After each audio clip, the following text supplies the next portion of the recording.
جی اچھا سمیرہ، کیا سمجھتی ہیں؟ چونکہ طیارہ یہ بھی بتایا جا رہا ہے کہ سمندر میں گرا ہے، اور ابھی ہمارے ساتھ ایویشن ماہر بھی موجود تھے عمران صاحب، وہ بھی یہ بتا رہے تھے کہ ملبہ ڈھونڈنے کے لیے سالوں لگ سکتے ہیں، بڑا پیچیدہ عمل ہوتا ہے۔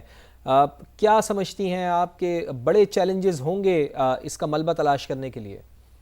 بالکل ہوں گے، اور مواد اس حوالے سے دنیا بھر میں ایسی مثالیں موجود ہیں کہ جی جی کئی مرتبہ صرف اس ریڈیس کا پتہ لگانا بہت مشکل ہوتا ہے، اور یہ بھی کارگو جہاز تھا، ظاہر ٹنوں وزنی یہ جہاز ہوتا ہے، جو کارگو جہاز ہوتا ہے، کمرشل فلائٹ کیونکہ نہیں تھی، اور لیکن اس کا عملہ جو ہے اس حوالے سے خدشہ ظاہر کیا جا رہا ہے۔ اس وقت لوگ دعائیں بھی کر رہے ہیں کہ وہ جوں جوں وقت گزر رہا ہے، امید تو خیر بہت کم ہوتی جا رہی ہے، مگر اس وقت جس حساب سے تمام تر فورسز متحرک ہیں، امید یہی کی جا رہی ہے کہ اس میں جو اپنے امدادی اس کے اندر انتظامات ہوتے ہیں، اللہ کرے کہ عملہ جو ہے وہ محفوظ ہو۔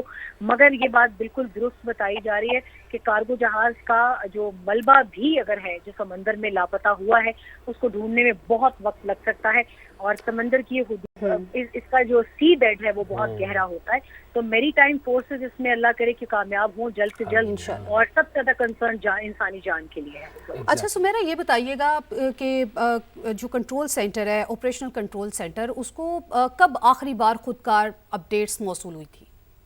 اس حوالے سے میں ابھی خود کچھ اپڈیٹس کا انتظار کر رہی ہوں، کیونکہ جو خاندان ہے سب سے زیادہ سینسٹیوٹی ان کی ہوتی ہے، جو کہ اس وقت ٹیلی ویژن دیکھ رہے ہیں، نیوز چینل دیکھ رہے ہیں، اس حساب سے بتایا یہی جا رہا ہے کہ بہت کیئرفلی ہر نیوز کو یا ایون ذرائع سے بھی کوئی معلومات ہیں تو ان کو کیئرفلی ٹرانسمٹ کیا جائے تاکہ کسی قسم کا پینک نہ کریٹ ہو۔ مجھے امید ہے اب سے اگلے آنے والے 30 to 35 منٹس میں مزید مستند رپورٹس ہمیں اس حوالے سے مل جائیں گی، اور انشاءاللہ تعالیٰ وہ پھر دیکھنے اور سننے والوں کو پہنچاتے رہیں گے ساتھ۔ بالکل درست آپ کی بات سمیرہ، ساتھ ہی رہیے گا۔ جاوید اصغر چودھری بھی ہمارے ساتھ موجود ہیں، عمران اسلم صاحب بھی ہمارے ساتھ موجود ہیں۔ اپنے دیکھنے والوں کو یہ بتا دیں کہ نجی ایئر لائن کا شارجہ سے کراچی آنے والا کارگو طیارہ حادثے کا شکار ہوا ہے۔ کارگو طیارے کو پائلٹ رضوان ادریس اور فیصل جتوئی اڑا رہے تھے۔ کارگو طیارے میں عملے کے 5 ارکان سوار تھے۔ پاکستان ایئرپورٹ اتھارٹی کی جانب سے ایسا بتایا گیا ہے۔ طیارے کی تلاش کے لیے سمندر میں مشترکہ سرچ اینڈ ریسکیو آپریشن شروع کر دیا گیا ہے۔ پاک بحریہ کا جہاز پی این ایس ذوالفقار متاثرہ علاقے کی جانب روانہ ہوا ہے۔ پاک فضائیہ کا ساب طیارہ بھی سرچ آپریشن میں حصہ لے رہا ہے۔ پی این ایس سی کا تجارتی جہاز لاہور بھی آپریشن کے لیے تعینات کیا گیا ہے۔ پاک بحریہ کا اے ٹی آر طیارہ بھی سرچ اینڈ ریسکیو آپریشن میں شامل ہے۔ تو عمران اسلم صاحب بھی ہمارے ساتھ موجود ہیں۔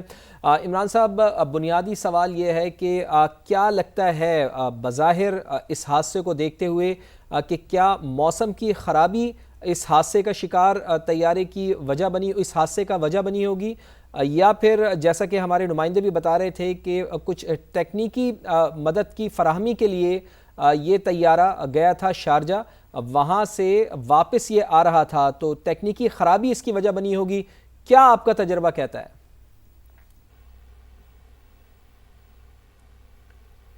عمران اسلم صاحب سن سکتے ہیں آپ ہمیں؟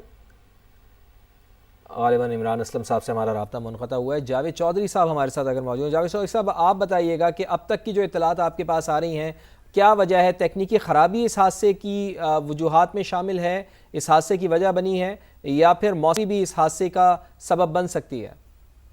دیکھیں، بنیادی طور پر فہد، جب بھی کوئی فلائٹ آپریٹ ہوتی ہے جی جی تو تمام تر آسپیکٹس جو ہے نا وہ موجود رہتے ہیں اس کی پرواز کو روکنے میں، اس کو متاثر کرنے میں۔ تو بہت سارے آسپیکٹس ہیں کہ فضائی موسم بھی خراب ہو سکتا ہے، ساتھ میں اس کے نیویگیشن سسٹم بھی ہے۔ بنیادی بات تو سب سامنے تب آئے گی جب اس کی پراپر انویسٹیگیشن ہوگی، اور جیسے شہزاد نے کہا کہ بلیک باکس ہے، ریڈار ہے۔ جاوید صاحب، آپ نے انویسٹیگیشن کی بات کی ہے، انویسٹیگیشن کا طریقہ کار کیا ہوگا؟ کیا بین الاقوامی سطح پر بھی اس کی انویسٹیگیشن ہوگی؟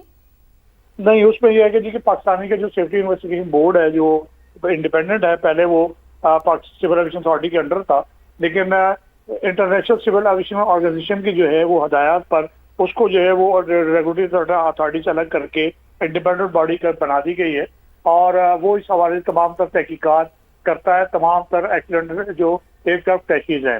اب ایشو یہ ہے کہ اگر اس کا بلیک باکس مل بھی جائے، اور جس طرح دیگر دوست بھی ساتھی میرے بتا رہے تھے کہ اب یہ ابھی تک یہ کنفرم نہیں ہے کہ اس کا جو گرنے کا مقام ہے وہ کتنا وسیع ہوگا اور کتنا اس پہ ٹائم لگے گا اس کے آپریشن میں، اور اس کے ریسکیو سرچ آپریشن میں اس کو